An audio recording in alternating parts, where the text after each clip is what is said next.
Generally, when a new Jordan 5 drops, I will get it. It is my favorite sneaker, especially when it's a colorway that's just simple, clean, easy to wear, or I get super excited.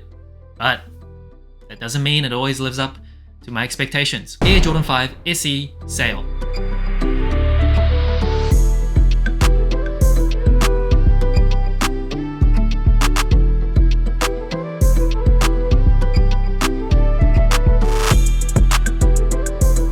The shoe is dropping on April 13th for $210. It got pushed up from April 20th, I believe, so dropping earlier than expected. It is a Jordan 5 SE, which I think stands for Special Edition. I know SP is Special Project, but SE, it means something special, something a bit more elevated. And originally when the Jordan 5s first released in 1990, they came out for a price of $125. If you convert that to 2024 money, it's actually more expensive. So I guess we're getting a bargain. And first impressions of the shoe. When I first saw images of this shoe, I nearly cried. It was so beautiful. It is such a nice colorway. Generally, I don't love random sale on shoes that shouldn't have sale, but this colorway, because it's sail or wood brown, it's not like a white shoe, apart from the midsole, kind of got this off-white look, but it is a beautiful colorway. But there is one big drawback, especially for an SE, and it's the materials. And that leads me to the upper sole of the shoe. And the materials on the shoe, probably the only thing I don't love about the shoe. You can feel it. Synthetic nubuck. For an SE Jordan 5, like MX1s have like MX1 and then MX1 Premium. This is an SE and they come with this super synthetic nubuck. It does not feel good. And the whole damn upper sole is that material. It's a shame because this colorway is so nice. It's a real shame. And of course the Jordan 5, you have that distinct netting. This one comes with that sail kind of yellowish netting. Usually I don't like that, but I think because the entire shoe is the specific color, I think that actually fits in pretty well. And moving up to the tongue, you have this kind of yellowish, creamy type of laces. Don't actually love that color. So you probably would have guessed the shoe doesn't come with any extra laces. Definitely don't love these vanilla laces. Would have preferred white, even black, or just the same type of wood brown or sail color as the upper sole for the laces. And then the tongue itself is slightly different as well. It's not 3M that you see on Jordan 5s a lot. Jordan 5 was the first time that Jordan brand experimented with 3M, so fun fact there. It's actually got this textile type of tongue with an open foam tongue as well. I hate that. I don't like that when they put that on craft shoes. I think it just looks ugly, kind of looks naked. Doesn't look right to me, but if you're into it, and I get it. But it does feel a lot softer than some 3M tongues that come very, very stiff. That's always been one of my complaints on some Jordan 5s that come with 3M tongues, especially the Clot Jordan 5 Low that came with like bricks as tongues. And then inside the tongue, you'll see Air Jordan tag. Sometimes when they come with 23 embroidered on the heel for Jordan 5s, they'll flip that Jordan tag upside down. I don't know if that's like a hard and fast rule, but this shoe doesn't have that embroidered 23. Fun fact, only one OG colorway of the original Jordan 5s came with the 23 embroidered on the heel. And after that, they'll just pick and choose some special Jordan 5s to include that. This one, even though it's an SE, isn't special enough, I guess. And of course, the Jordan 5s comes with the lace lock. The first Jordan brand shoe to come with the lace lock. Hate the lace lock. I never wear it when I actually wear this shoe. Half the time, I don't even know if I put it on properly, so forgive me, but it comes with a lace lock or the black jump man in the middle. And then on the booty of the shoe, a jump man stitched on the back. Of course, not an OG colorway. Doesn't have Nike Air branding. Sometimes if you're like Armand Manera, a super special collaborator, you'll get Nike Air branding. But this one, just jump band on the back. And the Jordan 5s comes with a polyurethane midsole with a Nike Air unit on the heel, of course, a visible one, as well as a Nike Air unit on the forefoot. Now, the Jordan 5, fun fact, was designed by Tinker Hatfield, who's a legendary designer.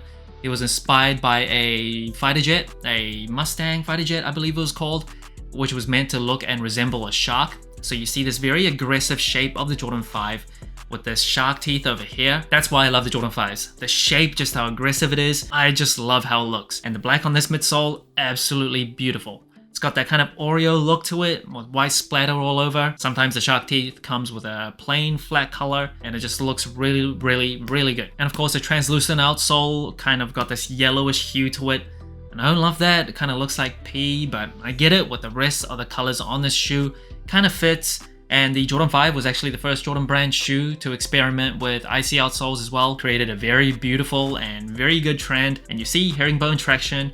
with Jordan on the cutout over here. If it's an OG colorway, it'll come with Nike on the cutout. This is obviously not an OG colorway, so Jordan it is. And the insole of the shoe, a black insole, Dream Cell. Really wish for an SE, they come with better insoles.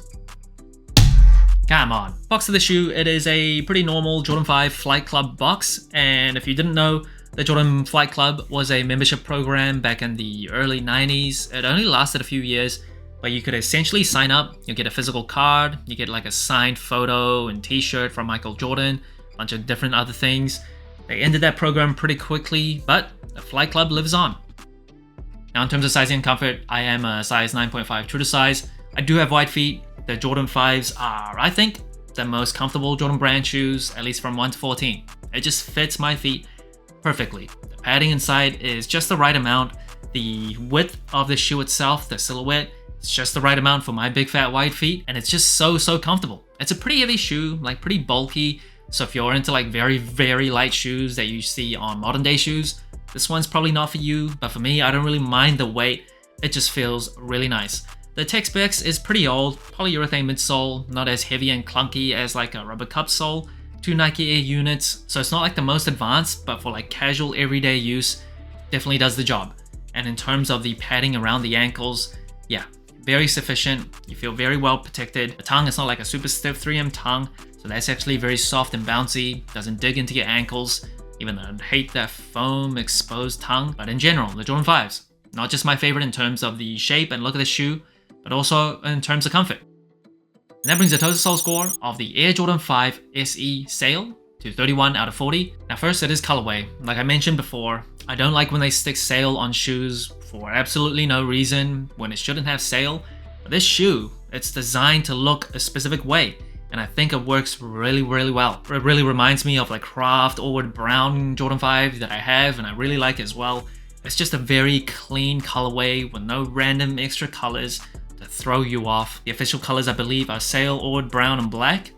And it's not perfect. Like, it's not better than, let's say, for me, the UNCs, those are perfect, but yeah, it is beautiful. It's so clean. In terms of the materials, that's the one thing I don't like about this shoe. A very synthetic nubuck. You can feel it as soon as you like touch the shoe. It feels different, feels artificial. The exposed foam on the tongue, I don't really love that, but to each their own. So for materials, definitely the biggest drawback on this shoe. Now in terms of the comfort, I mentioned this before, it is my favorite Jordan brand shoe, at least from 1 to 14 in terms of comfort.